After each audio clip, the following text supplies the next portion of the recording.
چلو ٹھیک ہے یار.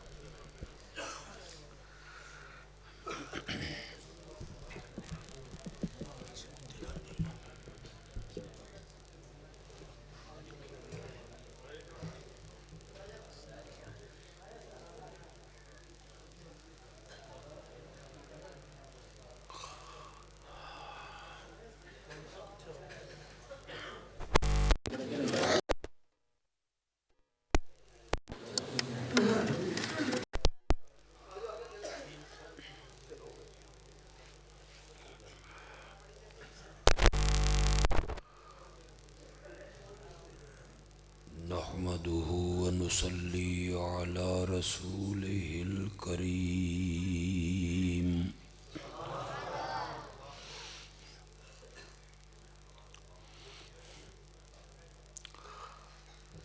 أما بعد فأعوذ بالله من الشيطان الرجيم.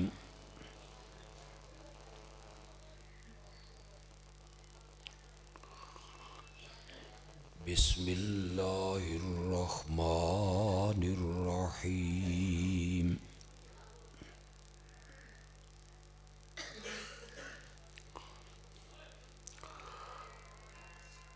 إن الله وملائكته يصلون على النبي.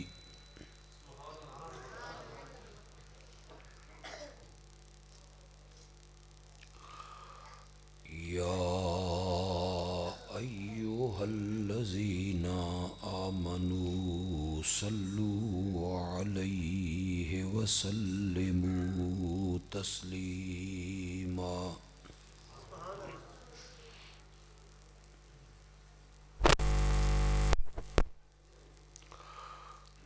اللهم صل على سيدنا ومولانا محمد النبي الأمي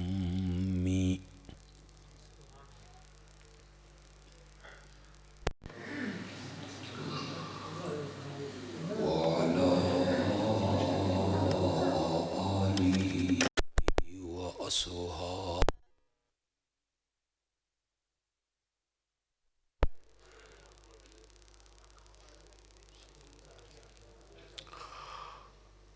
وبارك وسلم ثم صل عليه.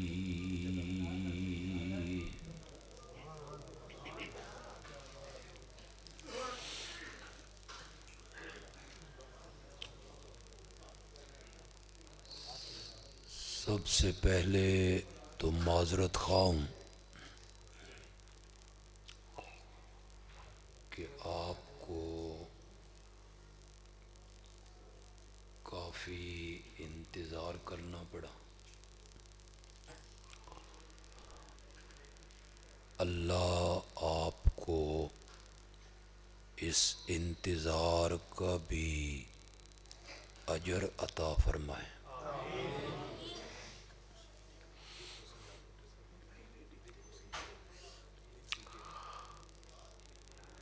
مجھے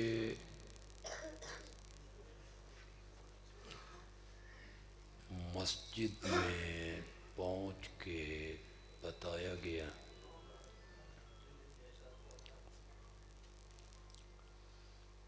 کہ یہاں قرآن کے ترجمہ کی کلاس شروع کی گئی ہے.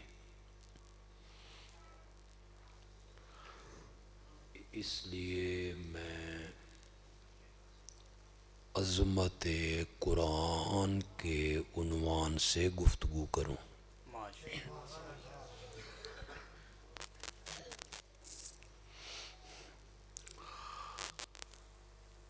قرآن کی عظمت کے لیے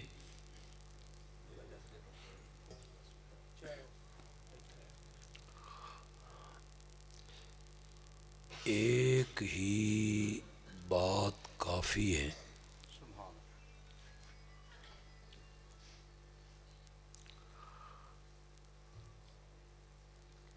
کہ یہ ساری کائنات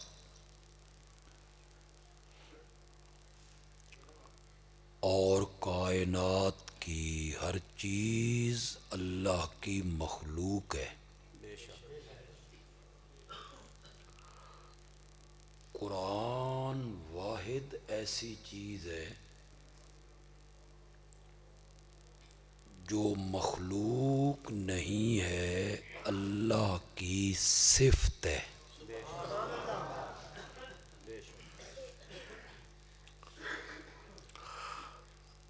زمین، آسمان، پہاڑ، درخت، جنگل، بحر و بر، سورج، چاند، ستارے، یہ سب مخلوق ہیں. جنات، فرشتے، انبیاء، امام الانبیاء، بے شک وہ بھی کیا ہیں؟ مخلوق. عرش الہی بھی. مخلوق. مخلوق کا معنی ہے انہیں بنایا گیا ہے، انہیں بنایا گیا ہے. ہر چیز مخلوق ہے. قرآن واحد ایسی چیز ہے جو اللہ کی صفت ہے اور اللہ کا کلام ہے. بے شک.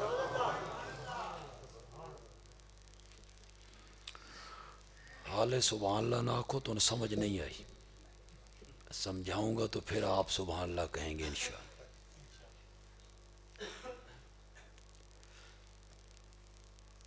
یہ صوفہ بنایا گیا ہے، کسی کاریگر نے بنایا.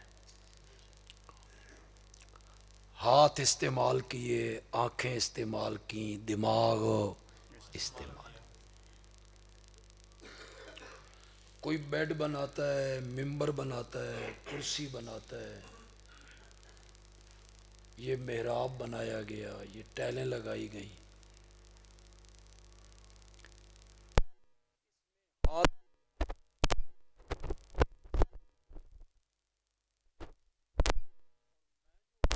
کلام کر رہا ہوں اور گفتگو کر رہا ہوں، اس کا تعلق میرے ہاتھوں سے، نہ اس کا تعلق میری زبان سے ہے، اس کا تعلق میرے اندر سے. یہ باتیں میرے اندر سے نکل کے آ رہی. اسی طرح اللہ نے جو ساری مخلوق بنائی اس کا تعلق اللہ کے ظاہر سے ہے، اور قرآن مخلوق نہیں ہے، اس کا تعلق اللہ کے ظاہر سے نہیں ہے، وہ اللہ کے اندر سے نکل کے آیا ہے. کلام ہے نا، تو کلام اللہ کے اندر سے نکل.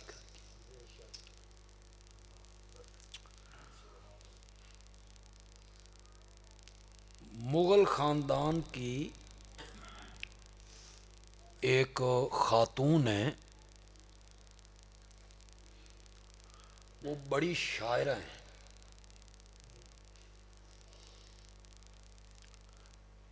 اس وقت ہندوستان میں فارسی بولی جاتی تھی، وہ بھی فارسی میں شعر و شاعری کرتی تھی. ایران کے ایک شاعر نے ایک مصرع لکھا جس کا مفہوم یہ تھا کہ کبھی تم نے ڈب کھڑبا موتی بھی دیکھا ہے جس میں سفیدی بھی ہو، سیاہی بھی ہو؟ کسی نے دیکھا ہے ایسا موتی؟ ٹھیک ٹھیک ہو جائے.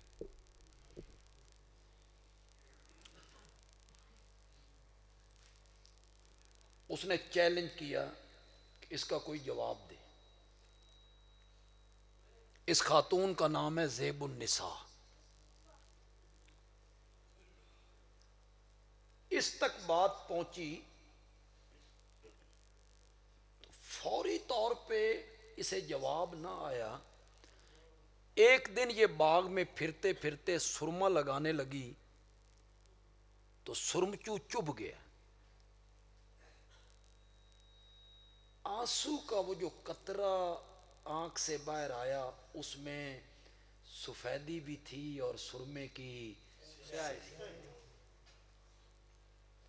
اس نے جواب لکھا کہ ہاں دیکھا ہے جب کسی محبوبہ کی آنکھ سے سرمچو سے چبھ جائے تو وہ قطرہ نکلتا ہے، وہ ڈب کھڑبا موتی ہوتا ہے. ایران کا بادشاہ بڑا متاثر ہو. اسے نہیں پتا تھا کہ یہ خاتون ہے اور مغل بادشاہ کی بہن ہے. اس نے مغل بادشاہ کو خط لکھا کہ میں اس شاعر سے ملنا چاہتا ہوں. بادشاہ نے اپنی بہن کو بتایا بے ایک مصیبت اور پہ گئی. اسے تو نہیں پتا کہ تو خاتون ہے، میری بہن ہے. وہ کہتا ہے میں ملنا چاہتا ہوں. تو زیب النساء نے ایک شعر کہا، در سخن مخفی منم چوں بوئے گل در برگ گل، ہر کے دیدن میل دارد در سخن بیند مرا. ان علماء بھی سبحان اللہ نہیں کی تھی. انہوں نے تو فارسی سمجھ آ جانی چاہیے.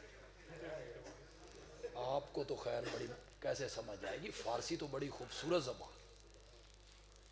عربی کے بعد اگر کوئی فصیح زبان ہے تو وہ فارسی. مجھے تو میرے والد صاحب نے 2 سال پڑھائی تھی. در سخن مخفی منم چوں بوئے گل در برگ گل، میں اپنے کلام میں چھپی ہوئی ہوں جس طرح پھول کی خوشبو اس کی پتیوں میں چھپی ہوتی ہے. تو میں بھی اپنے کلام میں چھپی ہوئی ہوں. جس نے مجھے دیکھنا ہونا وہ مجھے میرے کلام میں دیکھے. بات تو میں کر گیا ہوں، پتہ نہیں تو سمجھ آئی ہے کہ نہیں ہے. جس نے مجھے دیکھنا ہونا وہ مجھے میرے کلام میں دیکھے. بندیالوی کہتا ہے اگر یہ بات صحیح ہے تو جس نے رب کو دیکھنا ہونا وہ رب کو قرآن میں دیکھے. اس لیے کہ قرآن اللہ کا کیا ہے؟ کلام. اللہ اس میں باتیں کرتا ہے، لوگوں سے اللہ کلام کرتا ہے. ہمارے اسلام کے چوتھے خلیفہ ہیں حضرت سیدنا علی ابن ابی طالب رضی اللہ تعالی عنہ. مانے عادت نہیں تو من کدی نہیں ویکھے ہونا، لیکن مجھے تھوڑا شوگر کا مسئلہ ہو رہا ہے تے میں دوپہر بھی روٹی نہیں کھادی تے ہون بھی میں آیا تے من نے باہر چھڑے آئے تھے. تو تھوڑا سا مسئلہ ہے میرا. اسلام کے چوتھے خلیفہ ہیں، بے شک بڑے عظیم آدمی، بہت عظیم. ایک خوبی ان کی یہ ہے جو حضرت ابو بکر اور حضرت عمر میں بھی نہیں پائی جاتی. ہمارے متعلق لوگ کہتے تو نا اہل سنت حضرت علی کی فضیلت بیان نہیں کرتے. ایک فضیلت حضرت علی کی ایسی ہے جو کسی صحابی میں نہیں، اور وہ فضیلت یہ ہے کہ ان کی پرورش نبوت کی گود میں ہوئی ہے. کسی صحابی کو یہ فضیلت حاصل ہو نہیں. میرے نبی کی گود میں وہ پلیں. پھر میرے نبی نے کیسی پرورش کی ہوگی، اخلاق کیسے سنوارے ہوں گے، عادات کیسے سنوارے ہوں گے میرے آقا نے. پھر وہ بچوں میں پہلے مومن ہیں. پھر وہ ہجرت والی رات بستر رسول پہ سوئے. جس بستر والے کو باہر کھڑے لوگ جو تلواریں لیے کھڑے تھے انہوں نے اس بستر والے کو قتل کرنا تھا. میرے آقا نے انہیں اپنے بستر پہ لٹایا اور حضرت علی کی بہادری اور شجاعت دیکھیے، وہ چادر تان کے سو گئے. حد ہو گئی ہے شجاعت کی اور بہادری کی. تو ہجرت والی رات وہ بستر رسول پہ سوئے. بدر و احد کے وہ غازی ہیں، خندق کا وہ ہیرو ہے، خیبر کے قلعے کا وہ فاتح ہے، اسلام کا وہ چوتھا خلیفہ ہے. ان کا ایک قول ہے، وہ اپنے موضوع کے مطابق میں آپ کو سنانا چاہتا ہوں. حضرت علی رضی اللہ تعالی عنہ فرماتے ہیں، جب میرا دل کرتا ہے نا کہ میں رب سے باتیں کروں تو میں نماز پڑھنے لگ جاتا ہوں.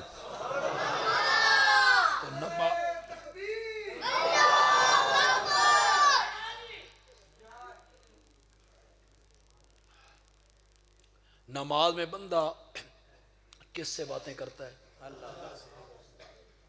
ذرا پڑھو نا، سبحانک اللہم و بحمدک و تبارک اسمک و تعالی جدک و لا الہ غیرک ایاک نعبد و ایاک. یہ کا کیا میں نے تو یہی میں نے. پاک ہے تو اے اللہ، برکت والا نام ہے تیرا، بلند شان ہے تیری، تیرے سوا کوئی الہ نہیں. ہم تیری ہی عبادت کرتے ہیں اور ہم تجھ ہی سے. یہ کس سے باتیں کر رہا ہے نمازی؟ تو کس سے باتیں ہو رہی ہیں؟ یہ مقام مجھے حاصل نہیں. آپ میں کوئی اللہ والا ہو جسے یہ مقام حاصل ہو کہ وہ اس طرح نماز پڑھے گویا کہ وہ اللہ سے کیا کر رہا ہے. یہ مقام حاصل تھا صحابہ کو، نیک لوگوں کو یہ مقام حاصل ہوتا ہے. حضرت علی رضی اللہ تعالیٰ عنہ کو یہ مقام حاصل تھا. نماز اس طرح پڑھو کہ گویا کہ نماز میں رب سے کیا کر رہے ہو؟ باتیں کر رہے ہو، گفتگو کر رہے ہو. حضرت علی رضی اللہ تعالیٰ عنہ فرماتے ہیں، جب میرا دل کرتا ہے کہ میں رب سے باتیں کروں تو میں نماز پڑھنے لگتا ہوں، اور جب میرا دل کرتا ہے کہ رب مجھ سے باتیں کرے تو میں قرآن پڑھنے لگتا ہوں. قرآن میں کون باتیں کر رہا ہے؟ یا ایھا الذین آمنوا اتقوا اللہ، اے ایمان والو اللہ سے ڈرو. اقیموا الصلاۃ، نماز کو قائم کرو. وآتوا الزکاۃ، زکوٰۃ.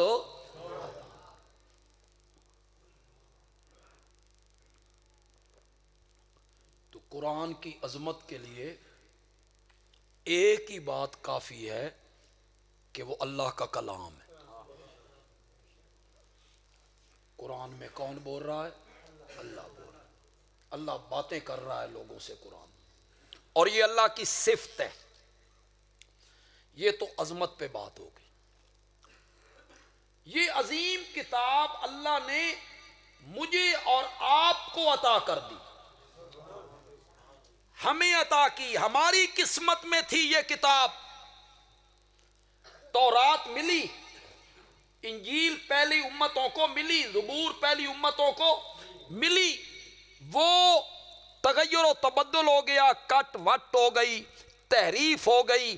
ان کے علماء نے اپنے مطلب کی باتیں داخل کی، اور جو ان کے خلاف پڑتی تھی وہ نکال دی. کتابیں بدل گئیں. آپ سن کر حیران ہو جائیں گے. جس زبان میں تورات اتری تھی اور جس زبان میں انجیل اتری تھی، آج دنیا کے کسی کونے میں وہ زبان بولی نہیں جاتی. زبان ہی ختم ہو گئی. جس زبان میں وہ کتابیں اتری وہ زبان ہی ختم ہو گئی. وہ کتابیں بدل گئیں، تغیر و تبدل ہو گیا. اور جو کتاب اللہ نے ہمیں عطا کی، اس کے کسی زبر میں، زیر میں، جزم میں، کلمے میں، حرف میں، آیت میں قیامت کی صبح تک تبدیلی نہیں ہو سکتی. اس سے بڑی عظیم کتاب کیا ہوگی؟ اس کی وجہ کیا ہے؟ وہ کتابیں بھی تو اللہ نے بھیجی تھیں، جبریل لے کے آیا تھا، سچے نبیوں پر اتری تھی، تورات حضرت موسیٰ پر، انجیل حضرت عیسیٰ پر، لے کے بھی جبریل آیا، ہیں بھی سچی کتابیں، وہ محفوظ نہ رہیں، قرآن محفوظ ہے۔ وجہ کیا ہے؟ وجہ یہ ہے کہ وہ کتابیں جب اللہ نے نبی کو دی نا تو اللہ نے کہا کتاب میں تمہیں دے رہا ہوں، حفاظت بھی آپ پہ کرنی جے۔ ان کے علماء کے ذمے لگ گئی اس کی حفاظت کرنا، اور اس کے برعکس جب اللہ نے قرآن اتارا اللہ نے فرمایا اِنَّا نَحْنُ نَزَّلْنَا الذِّكْرَ وَإِنَّا لَهُ لَحَافِظُونَ، اس کو اتارنے والے بھی ہم ہیں اور قیامت کی صبح تک اس کی حفاظت کرنے والے بھی ہم ہیں۔ وہ کتابیں بدل گئیں، وہ کتابیں بدل گئیں، اور جو میرے نبی کو کتاب ملی وہ آج بھی اسی طرح ہے اور قیامت کی صبح تک اسی طرح رہے گی۔ یہ میرے نبی کا سب سے بڑا معجزہ بھی، قرآن میرے نبی کا سب سے بڑا معجزہ۔ میں ادھر چلا جاؤں گا تو پھر میں ذرا دور نکل جاؤں گا، میں صرف اشارہ کروں گا، علماء ذرا اس کو غور سے سن لیں۔ پہلے نبیوں کو بھی معجزے ملے، کسی کا تخت ہوا میں اڑتا ہے، پرندوں کی بولیاں جانتا ہے، ہاتھ میں لوہا موم ہوتا ہے، لاٹھی سانپ بنتی، آگ گلزار بنتی، مادر زاد نابینے بینا ہو جاتی، کوڑ کے مرض والے درست ہو جاتے۔ معجزے انہیں بھی ملے لیکن ان کے معجزے عملی تھے، میرے آقا کا معجزہ علمی تھا۔ علماء کرام میری بات کو ذرا غور سے سنیں گے، یہ اسے بیان بھی کر سکتے ہیں، اسے پھیلا بھی سکتے ہیں، میں تو اسے پھیلانے لگوں تو ساری تقریر اسی پہ ہو جائے۔ سب نبیوں کے معجزے عملی تھے، میرے آقا کا معجزہ قرآن والا علمی ہے۔ آپ کہیں گے اس میں فرق کیا ہے؟ میں کہوں گا فرق یہ ہے، عمل موت کے وقت ختم ہو جاتا ہے، علم مرنے سے ختم نہیں ہوتا، علم باقی رہتا ہے۔ میں نے حضرت شیخ القرآن رحمۃ اللہ علیہ سے قرآن کی تفسیر پڑھی، میں نے حضرت شمس المحدثین حضرت مولانا قاضی شمس الدین رحمۃ اللہ علیہ سے حدیث پڑھی، وہ دنیا سے چلے گئے، میری صورت میں ان کا چھوڑا ہوا علم باقی۔ حضرت قاضی شمس الدین نے قرآن کی حدیث کی تشریحات لکھی، الہام الباری لکھی، بخاری کی شرح لکھی، ابو داؤد کی لکھی، مشکات کی لکھی، آج وہ موجود ہیں۔ مولانا غلام اللہ خان نے تفسیر جواہر القرآن لکھی، وہ دنیا سے چلے گئے، علم باقی ہے، شاگردوں کی شکل میں علم باقی ہے، تصنیفات کی شکل میں۔ یہ جو حفظ کرواتے ہیں بچوں کو ہمارے قاری صاحبان دنیا سے رخصت ہو جاتے ہیں، وہ بچے جنہوں نے حفظ کیا آگے وہ کلاسیں پڑھانے لگ جاتے ہیں، وہ فیض اس قاری صاحب کا کیا ہے؟ جاری۔ عمل موت سے ختم ہو جاتا ہے۔ ایک بندہ مر جاتا ہے، اس نے عشاء کی نماز نہیں پڑھی، عمل ختم۔ رمضان آئے گا اس نے روزے نہیں رکھنے، مر جو گے۔ اللہ کرے میں اپنی بات آپ کو سمجھا سکوں۔ عمل موت سے ختم ہو جاتا ہے، علم ختم نہیں ہوتا۔ نہیں سمجھے ہو تو تھوڑا سا اور کھول دیتا ہوں۔ حضرت سلیمان دا تخت ہن ہوا چ نہیں اڑتا، اڑتا تھا جب اڑتا تھا۔ حضرت سلیمان دنیا سے گئے، معجزہ بھی گیا۔ حضرت موسیٰ کی لاٹھی اب سانپ نہیں بنتی تھی جب بنتی تھی۔ حضرت موسیٰ دنیا سے چلے گئے، معجزہ بھی چلا گیا۔ حضرت عیسیٰ آج مادر زاد نابیناؤں کو بینا نہیں کرتے، وہ آسمانوں پہ چلے گئے، معجزہ بھی چلا گیا۔ نبی جب دنیا سے رخصت ہوتا تھا معجزہ ختم ہو جاتا تھا۔ میرے نبی کا معجزہ علمی تھا، میرا نبی دنیا سے چلا گیا، معجزہ قیامت کی صبح تک باقی رہے۔ سارے نبیوں کے معجزے عملی تھے اور میرے آقا کا معجزہ علمی معجزہ تھا۔ یہ عظیم کتاب ہے، اللہ نے آپ کو دی، اس امت کو اللہ نے دی۔ میرے مخاطب صرف آپ نہیں ہیں، میرے مخاطب پورا معاشرہ ہے، پورا معاشرہ ہے۔ آپ نے اور میں نے اس عظیم کتاب کے ساتھ کیا سلوک کیا؟ بولو، کیا سلوک کیا آپ نے اس کتاب کے ساتھ؟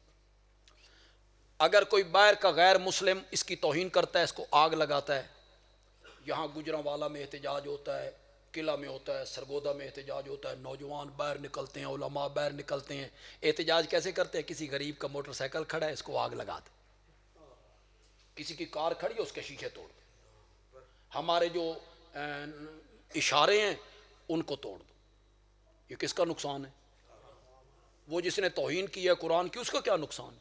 یہ ہمارا احتجاج ہوتا ہے۔ ہم احتجاج بھی جاہلوں کی طرح کرتے ہیں، اپنی قومی املاک کو نقصان پہنچاتے ہیں۔ انہوں نے تو قرآن کی توہین کی، آپ نے احتجاج کیا۔ آپ نے قرآن کے ساتھ کیا سلوک کیا؟ بتاؤ کیا سلوک کیا آپ نے؟ آپ آج تک قرآن کے نزول کا مقصد ہی نہیں سمجھ سکے۔ اس سے بڑا ظلم کیا ہو؟ آپ کو آج تک پتہ ہی نہیں چلا کہ یہ قرآن اللہ نے اتارا کیوں تھا، اس کے نزول کا مقصد کیا ہے۔ آپ نے کہا یہ صرف کتاب برکت ہے، صرف کتاب برکت ہے۔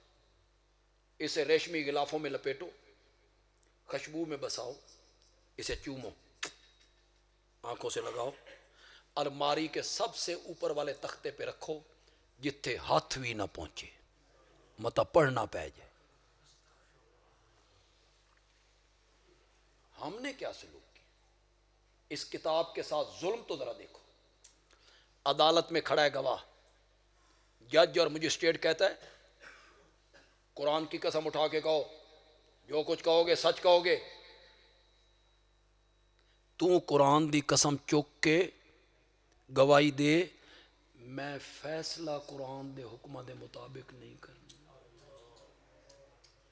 بس یہ اتنی کتاب تھی کہ اس کو سر پہ اٹھانا ہے اور گواہی دینی ہے؟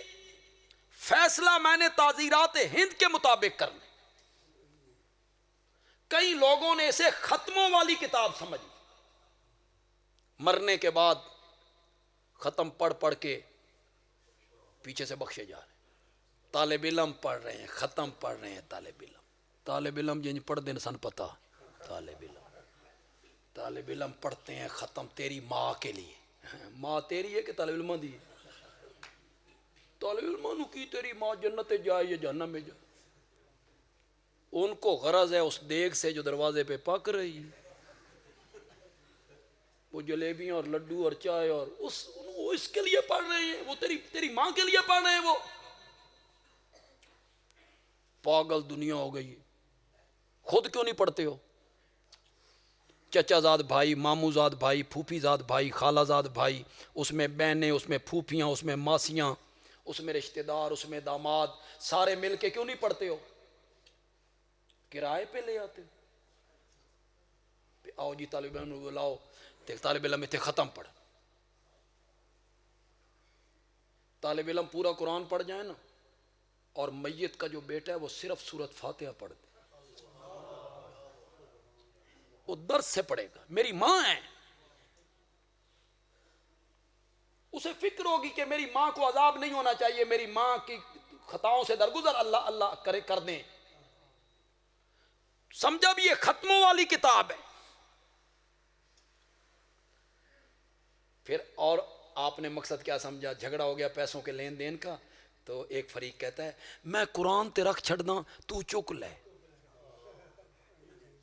نے قرآن کے ساتھ کیا سلوک کیا، تم نے قرآن کے ساتھ کتنے ظلم کیے، یہ تو پھر قیامت کے دن پتہ چلے گا۔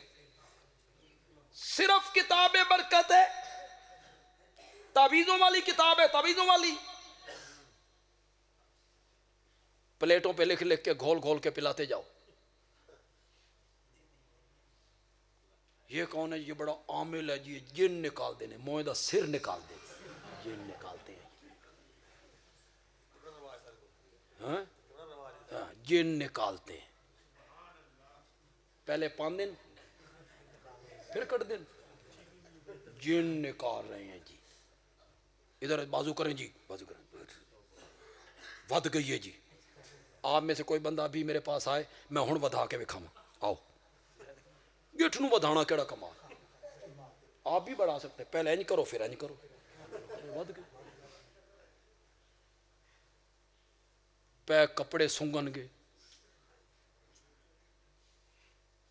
یہ سب فراڈ ہے۔ میں نے جمعے پہ بھی کہا ہے، مت ان چکروں میں آؤ، نفسیاتی تکلیف ہوتی ہے، ذہنی بیماری ہوتی ہے، میں اس کا تجربہ کر چکا ہوں، میں اس کا تجربہ کر چکا ہوں۔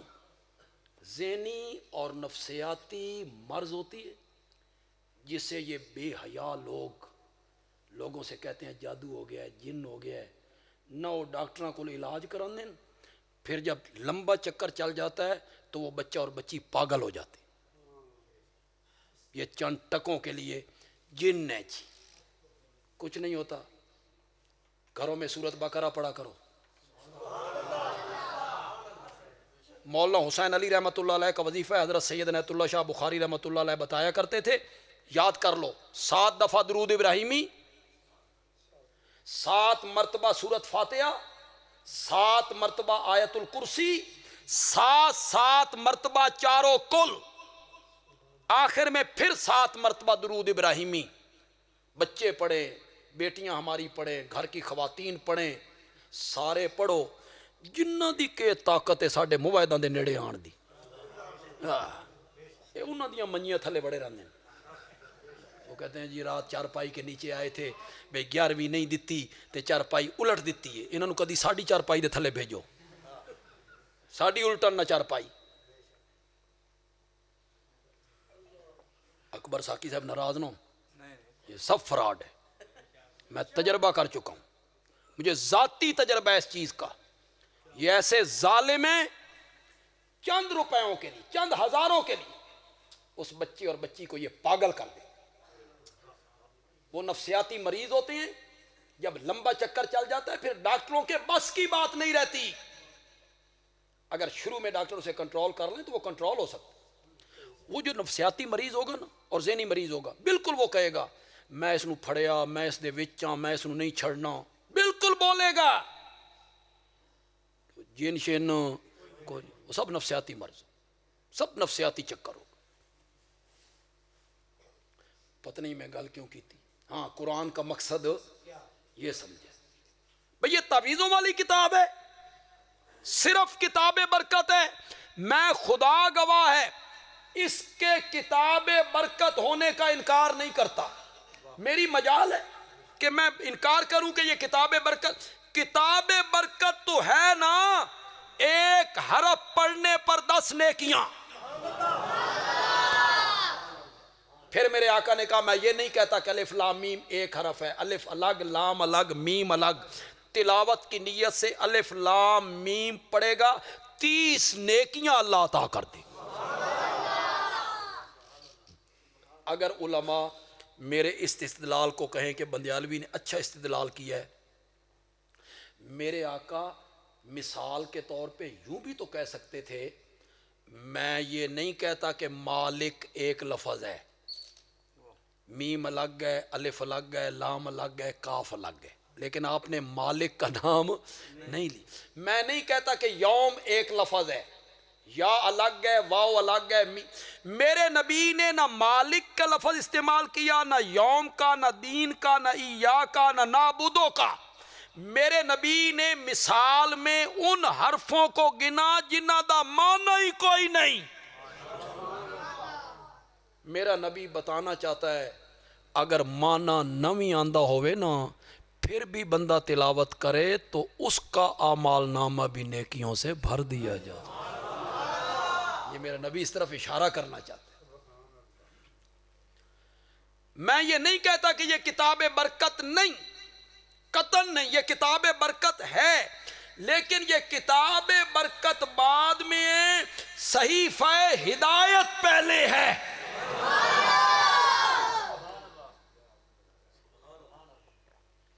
کتاب برکت بعد میں، صحیفہ ہدایت پہلے۔ میں ایسی آیت پڑھ دیتا ہوں جو آپ سب کو یاد ہے، دلیل میں وہ آیت پڑھتا ہوں، سب کو یاد، ان بچوں کو بھی یاد ہے، بوڑھوں کو بھی یاد ہے، ہماری عورتیں، مائیں، بہنیں، بیٹیاں، سب کو یاد ہے۔ میں شروع کروں گا، آپ میرے ساتھ پڑھنے لگ جائیں گے۔ الف لام میم، ذرا تلاوت دی نیت کرو، ہمیں مفت میں نیکیاں مل جائیں گی، مفت میں نیک تلاوت کی نیت کر لو۔ الف لام میم، ذالک الکتاب لا ریب فیہ، شاباش شاباش، ہدن،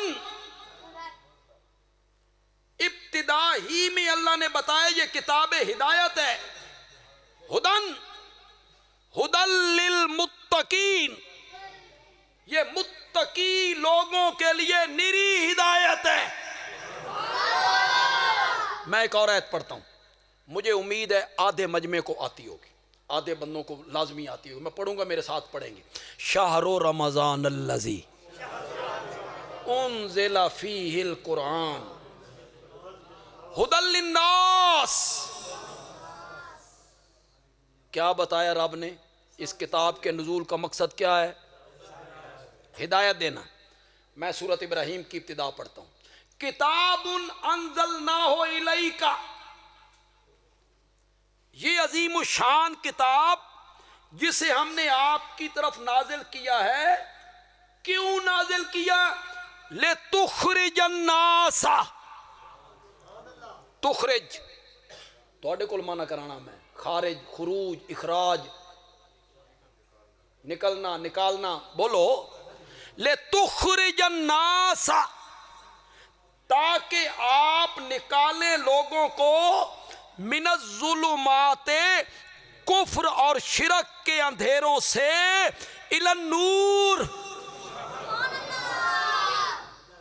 کیا مقصد تھا کتاب کے اترنے کا؟ لوگوں کو کفر، شرک، الہات کے اندھیروں سے نکالو، توحید کے نور کی طرف لاؤ۔ ہدن، ہدی للناس، ہدی للمتقین۔ پہلے پارے میں کہا متقی لوگوں کے لیے ہدایت، جڑے پہلے ہی متقی نے ان کو ہدایت دیتی تو بڑی عجیب بات ہے۔ صابن وہ چنگا ہوندا جڑا میلے کپڑے صاف کرے، اس کو تو ہدایت دینی چاہیے تھی گناہگاروں کو، بدکاروں کو، مشرکین کو، ملحدین کو، مبتدعین کو، شراب نوشوں کو، چوروں کو، بدماشوں کو، اور قرآن نے پہلے پارے میں کہا ھدی للمتقین۔ یہ ہدایت ہے کس کے لیے؟ متقی لوگوں کے لیے۔ جبکہ دوسری جگہ پہ کہا ھدی للناس، یہ ہدایت ہے سب لوگوں کی، اور یہاں کا متقی لوگوں کے لیے۔ یہ جو یہاں ھدی للمتقین کہا ہے نا، یہ معال کے اعتبار سے کہا ہے۔ ہن تسی آکھو معال کس نال کھادا جاندا؟ یہ مستقبل کے لحاظ سے کہا ہے۔ کیا؟ مستقبل کے لحاظ سے کہا ہے۔ کیا مطلب؟ جو لوگ قرآن کے احکام پہ عمل کرنا شروع کریں گے، آخر کار وہ متقی بنیں گے۔ آخر کار وہ کیا بنیں گے؟ مال کے اعتبار سے۔ یہ اس کی میں مثال دے دیتا ہوں۔ آپ نے اپنا بچہ مدرسے میں داخل کیا، بھائی یہ بچہ ساڈا حفظ کرے گا، میرے بچے کو حفظ کروائیں جی۔ آپ کا بچہ پہلے پارے میں ہے، ابھی 2 پارے پڑھے ہیں، اور وہ چھٹی کر کے گھر گیا ہے، تو بچے کی بہنیں کہنے لگی حافظ اور آ گئے،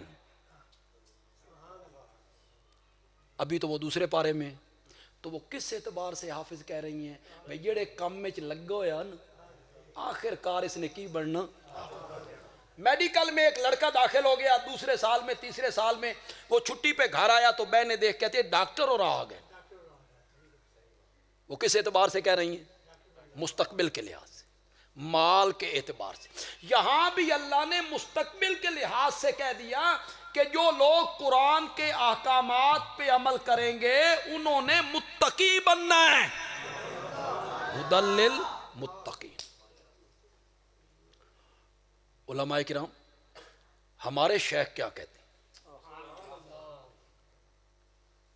حضرت مولانا حسین علی الوانی رحمۃ اللہ، جن کی طرز پہ ہم نے قرآن کی تفسیر پڑھی بھی ہے اور اب انہی کی طرز پہ ہم پڑھا بھی رہے ہیں، یہ سارا ثواب انہیں مل رہا ہے۔ وہ کہتے ہیں میں ایسا معنی کر دیتا ہوں جس پر اعتراض ہو ہی نہیں سکتا۔ دوسرے مفسرین کے معنی پہ تو تھوڑا متقی لوگوں کے لیے ہدایت ہے، جو پہلے متقی ہیں کیا ہدایت ہے؟ انہوں نے کہا جی مال کے اعتبار سے جواب ہو گئے۔ وہ کہتے ہیں میں معنی ایسا کر دیتا ہوں جس پر اعتراض ہی کوئی نہیں۔ انہوں نے متقی کا لغوی معنی مراد لیا، متقی بچنے والا، متقی بچنے والا۔ لفظی معنی متقی کا کیا ہے؟ جس کو آپ کہتے ہیں اے بندہ بڑا پرہیزگار ہے، تو پرہیز کس کو کہتے ہیں؟ بچنے کو، بچنے کو۔ متقی ہے، پرہیزگار ہے۔ آج میں آپ کو ایک بات بتاؤں یہاں، اس سے پہلے آپ نے نہیں سنی ہوگی تو مجھ سے ہی سنی ہوگی۔ لوگ سمجھتے ہیں کہ جو آدمی نماز پڑھے، تہجد پڑھے، نفل پڑھے، لوگ کہتے ہیں یہ بندہ بڑا متقی متقی ہے۔ قرآن کی تلاوت کرتا رہے، مسجد میں بیٹھ کے لوگ کہتے ہیں بڑا متقی ہے۔ خیرات کرے، غریباں تے، مسکیناں تے، یتیماں تے، برادری تے خرچ کرے، لوگ کہتے ہیں بڑا پرہیزگار ہے تے متقی ہے۔ آج سنو، نماز پڑھنے کا نام تقوی نہیں ہے، نہ روزے رکھنے کا نام بھی تقوی نہیں ہے، 500 دانے کی تسبیح رولنے کا نام بھی تقوی نہیں ہے، خیرات کرنے کا نام تقوی نہیں ہے، وظیفہ پڑھنا، تسبیحات پڑھنا، اللہ اللہ کرنا، اس کا نام تقوی نہیں ہے، نہیں ہے۔ تقوی نام ہے رب کی نافرمانیوں سے بچنے کا، اس کو تقوی کہتے ہیں۔ نماز پڑھنی سوکھی ہے اور تولنے میں ڈنڈی مارنے سے بچنا اوکھا ہے۔ نماز پڑھنی سوکھی ہے تے ملاوٹ تو بچنا اوکھا ہے۔ نماز پڑھنی سوکھی ہے تے سودی کاروبار تو بچنا اوکھا ہے۔ نماز پڑھنی سوکھی ہے تے زنا تو بچنا اوکھا ہے۔ تقوی نام نیکی کرنے کا نہیں ہے، تقوی نام ہے رب کی نافرمانیوں سے بچنے کا۔ زور کی نماز پڑھ کے ایک افیسر باہر نکلا، دفتر میں گیا، اس کے میز پہ 1,00,000 روپے پڑا ہے، سامنے ایک بندہ بیٹھا ہے، وہ افیسر کو کہتا ہے اے 1,00,000 روپے چک لے، ایک گھنڈی مار دے، تیرا کی جانا، 1,00,000 اٹھا لے۔ اور وہ کہتا ہے 1,00,000 روپے چک تے میرے دفتروں باہر نکل جا، مجھے رشوت کی پیشکش کرتا ہے، چل۔ وہ مسجد میں نماز پڑھ کے آیا ہے، وہ جو نماز پڑھ کے آیا ہے اس کا نام تقوی نہیں ہے، 1,00,000 روپے اٹھا کے اس کے منہ پہ مارنے کا نام تقوی ہے، اس کو تقوی کہتے ہیں، رب کی نافرمانیوں سے بچنے کا پرہیز۔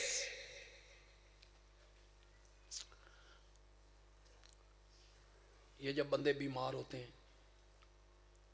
سچی بات تو یہ ہے کہ یہ زندگی جو ہم گزار رہے ہیں نا، یہ کوئی زندگی نہیں، کوئی زندگی نہیں۔ زندگی وہی ہے جو جنت میں ملے، زندگی ہوئی، اللہ ہمارے نصیب میں کرے، اللہ آپ کے نصیب میں کرے۔ یہ کیا زندگی ہے جی، 40 سال تو بندہ ٹپیا، ایک ایک بیماری چمڑن لگ گئی. یہ کیا زندگی؟ اس زندگی میں کیا لذت ہے؟ 40-45 سال کی عمر ہوئی، پنڈلیوں میں درد ہونے لگا، پیشاب زیادہ آنے لگا. یہ ڈاکٹر صاحب کے پاس گیا. اس ڈاکٹر صاحب منتے پیشاب راتی بڑا آندہ تے پنڈلیاں درد رہندا. اس نے کیا شوگر چیک کروا. اس نے شوگر چیک کروائی، شوگر نکل آئی. ڈاکٹر آکھیا مٹھا بند. کیا زندگی ہے جی، یہ مٹھا نہیں کھانا. فروٹ بھی مٹھے، حلوے دا نام تے میں نہیں لے سکتا. مٹھا بند. کچھ مدت کے بعد جناب یہ پٹھوں میں کھچاؤ ہونے لگا، یہاں درد ہونے لگا. یہ پھر ڈاکٹر صاحب کے پاس گیا، انہوں نے آلہ لگایا. اسا کیا تین بلڈ پریشر ہو گیا. نمک بھی بند. چل مٹھا پہلے بند، پکوڑے بند، سموسے بند، ہر شے بند، نمک بھی بند. کچھ مدت کے بعد یہاں سینے میں جکڑن ہونے لگی اور سانس میں دشواری ہونے لگی. یہ ڈاکٹر صاحب کے پاس گیا، اس نے ای سی جی کی. اسا کہ تین تا دل دی تکلیف ہے، تھدا بھی بند، مکھن بند، گھی بند، دودھ بند، بیکری بند. کیا زندگی ہے یار، کیا زندگی. کچھ مدت بعد کمر کانڈ چ درد ہون لگ گئی. ڈاکٹر صاحب کول گیا، انہاں آکھیا منجی تے نہیں سونا، پھٹے تے. کیا زندگی. زندگی وہی ہے یار. نہ نزلہ، نہ زکام، نہ بخار، نہ کرونا، نہ مرن دا خوف. اللہ اکبر. نہ مرن دا خوف، نہ جھگڑے، نہ پریشانیاں، نہ بیویاں دیاں جھڑکاں. یہ بھی تو ایک نعمت ہے نا. نہ بیویاں دیاں جھڑکاں، وہ بھی وفادار، فرما بردار. سب تو وڈی میرا خیال ہے نعمت جنت یہ ہونی ہے بے سس کو نہیں ہونی.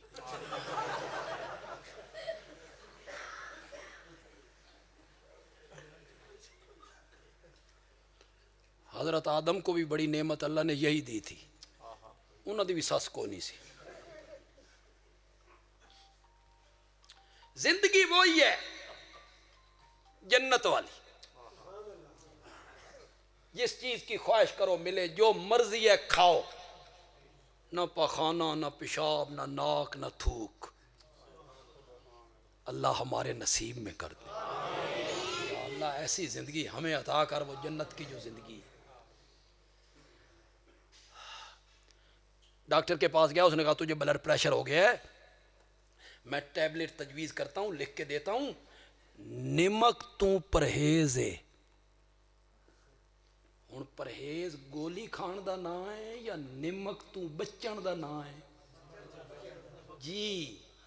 تقوی نام نیکی کرنے کا نہیں ہے، تقوی نام ہے رب کی نافرمانیوں سے بچنے کا. تو متقی کا لفظی میں نہ کیا ہو؟ بچنے والا. متقی کا لفظی میں نہ کیا ہوگا؟ بچنے والا. مولانا حسین علی رحمت اللہ علیہ نے مانا کیا ہدل للمتقین. یہ قرآن ہدایت ہے ان لوگوں کے لیے جو ضد سے بچ گئے.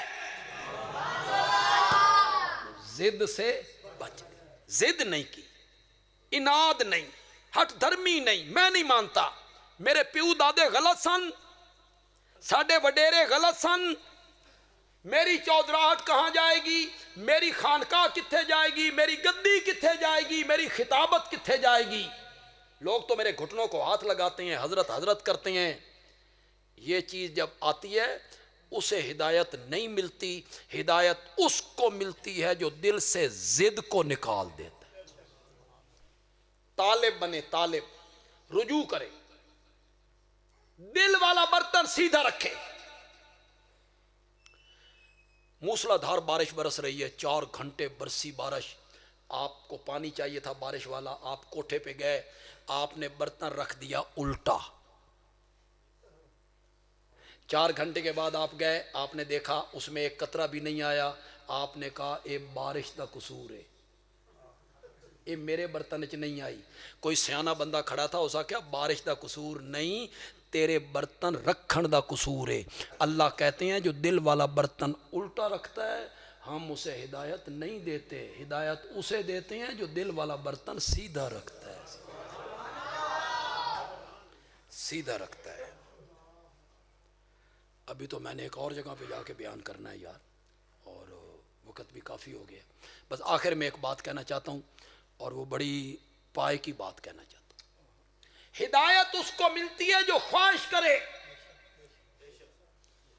آرزو کرے, تمنا کرے, آگے بڑھے, آگے بڑھے, متلاشی ہو, متلاشی ہدایت کا, مجھے ہدایت مل جائے. اس کو عربی میں کہتے ہیں طالب, طلب کرنے والا, طلب کرنے والا. بندیالوی کے بعض جملے بڑے زبردست جملے ہوتے ہیں, وہ میں ہی بولتا ہوں, سمجھنے والے سمجھیں تو بڑا سرور حاصل کریں گے. بندیالوی کہتا ہے ہدایت طالب کو ملتی ہے, اور اگر وہ طالب نہ ہو نا پھر ابو طالب بھی ہو تو اس کو نہیں ملا کرتا, نہیں ملا. طالب کو ملنی, جس نے طلب کرنا ہے, اور جس نے یہ کہنا میرے باپ دادے کا مذہب غلط تھا, میرے باپ دادا جہنم میں جائیں گے, اس کو اللہ ہدایت نہیں دیتے. تو قرآن کتاب برکت بعد میں, صحیفہ ہدایت پہلے ہے. تو یہ صحیفہ ہدایت تب بنے گا جب اسے سمجھ کے پڑھو گے. اگر سمجھ کے نہیں پڑھو گے تو صحیفہ ہدایت کیسے بنے گا؟ قرآن کن باتوں کا حکم دیتا ہے, کن باتوں سے قرآن روکتا ہے, یہ تب پتہ چلے گا جب اس کا ترجمہ سمجھو گے, اس کو سمجھ کے پڑھو گے. نہیں اگر آپ کے پاس وقت, یہاں اگر کلاس شروع ہوئی ہے اور کچھ بچے نوجوان آئے ہیں اس طرف, اب تو سکولوں کے بچوں کو آنا چاہیے, ان کے نصاب میں شامل ہے ترجمہ, اور انہیں تو مفت میں ٹیوشن مل گئی ہے, مفت میں یہاں پڑھا, ان کو ترجمہ پڑھا رہے ہیں. لیکن اگر آپ ترجمہ نہیں پڑھ سکتے, گجرانوالہ چلے جائیں, اردو بازار میں چلے جائیں, وہاں ترجمے والا قرآن لے لیں. حضرت شاہ عبد القادر محدث دہلوی, ان کا نام میں نے کیوں لیا؟ اس لیے لیا یہ اس وقت کا عالم ہے جب ابھی دیوبند کا مدرسہ بھی نہیں بنا تھا, بریلی کا مدرسہ بھی نہیں بنا تھا, اور بریلوی دیوبندی دونوں اس کا یکساں احترام کرتے. یہ متفق علیہ عالم ہے شاہ عبد القادر محدث دہلوی. ان کا ترجمہ لیں اور اسے پڑھنے کی کوشش کریں. روزانہ ایک رکوع پڑھیں, تلاوت کریں, پھر اس کا ترجمہ پڑھیں. کوئی تفسیر نہیں, ٹھہر ٹھہر کے پڑھنا ہے, غور کرنا, تدبر کرنا, فکر کرنا, سوچنا قرآن کیا کہہ رہا ہے. ایک مہینے کے بعد اگر قرآن عقائد کے معاملے میں سیدھا راستہ نہ دکھا دینا, جو مرضی سزا دے لے. پڑھو تو صحیح, قرآن کے قریب تو آؤ, یوں ہی تو نہیں ان ھذا القرآن یہدی للتی ہی اقوم. یہ قرآن اس راستے کی رہنمائی کرتا ہے جو سب سے زیادہ سیدھا راستہ ہے. اللہ تعالیٰ عمل کی توفیق عطا فرمائے. وما علینا الا البلاغ المبین. ایک سوال, اگر کوئی قرآن دی آیت یا حدیث صحیح آ اندے صحیفے وچوں کوئی کسی نے دم کردا ہے یا تعویذ لکھدا, ٹھیک دم جو کرنا ہے نا, دم کوئی آیت پڑھ کے دم کریں, سورۃ فاتحہ پڑھ کے دم کریں تو اس میں کوئی حرج نہیں ہے. اور اگر قرآن کی کوئی آیت لکھ کے دے دی جائے کہ بطور تعویذ اسے بازو پہ باندھ لیں یا گلے میں لٹکا لیں, اسے مؤثر حقیقی نہ سمجھا جائے, مؤثر حقیقی نہ سمجھا جائے. مؤثر حقیقی کون ہے؟ صرف اللہ ہے. اور اسے کاروبار بھی نہ بنایا جائے, اسے کاروبار بھی نہ بنایا جائے. عورتوں کے ساتھ مخلوط, اجتماع اور اکٹھا, تو پھر اس میں حرج کوئی نہیں ہے جی.